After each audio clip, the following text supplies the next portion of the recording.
Hi there guys, hope you're all doing well, hope you're enjoying your week so far.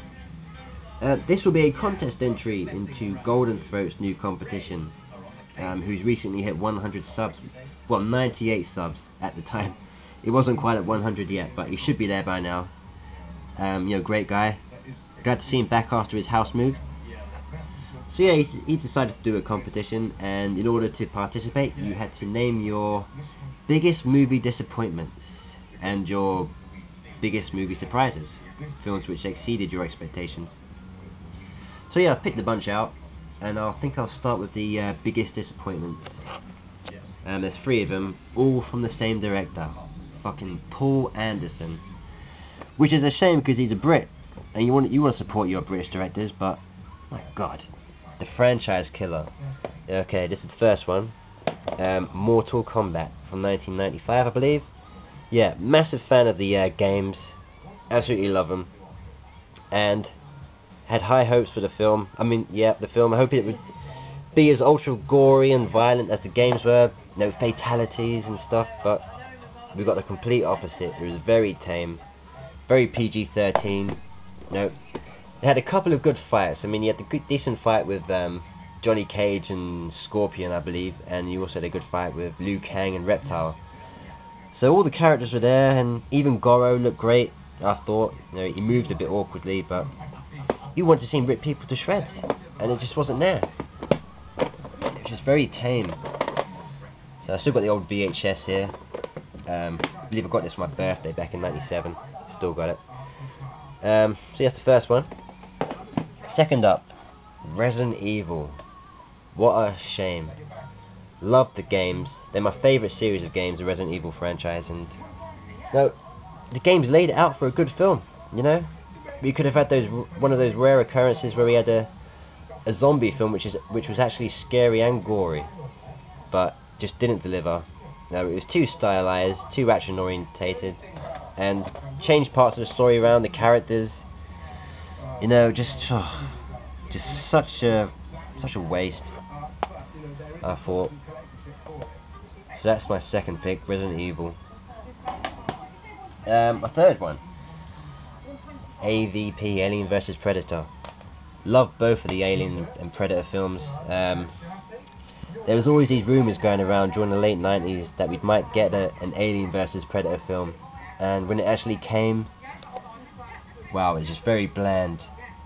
Way too tame once again. None of the bloodshed and gore of the previous films in the series. And yeah, once again, too stylized. The Predators and Aliens looked decent. I know they were CGI'd, but they looked alright. And the film looked fairly good. The sets and the lighting. It had a bit of atmosphere to it, but should have been so much better. And that was a big disappointment once again. So that'd be my third pick. So yeah, there they are. All 3 of them, all Paul Anderson films. Jesus, he has done some decent films, Paul Anderson. Event Horizon is great. That's my favourite film of his by far. Even Soldier is decent. But anyway, okay, moving on to a couple of films which, really surprised me.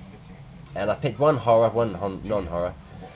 And the first one, Titanic. Not ashamed to say this is one of my favourite films. Believe it or not. Loved the film.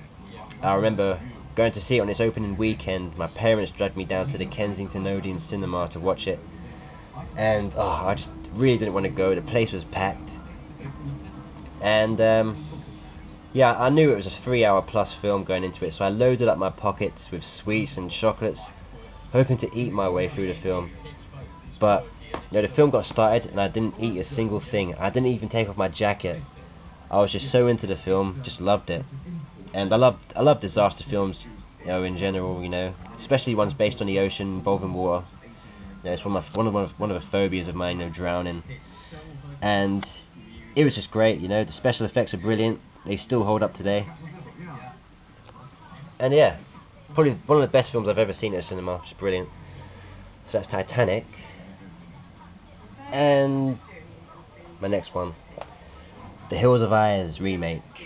Not the biggest fan of the original, but this one completely blew it away. It was just so much better, more intense, Loved the gore, the mutants, the makeup effects were brilliant, and just really enjoyed it. Really surprised. And it's one of my favourite horror remakes, you know, behind the likes of The Thing and The Fly. The Hills of Eyes remake is brilliant. So yeah, that's my final pick. And like I said, Richie, I've already got the prizes you have on offer, but what I'd like to do is, if I win, I'd like to nominate someone else to get the prizes, someone else who's entered and didn't win. I'd like the prizes to go to them. I'll let you know if I win, of course. So yeah, we'll cut the video off now, and I'll say, you know, see you later, guys. Take care, and good luck to everybody that enters. And bye.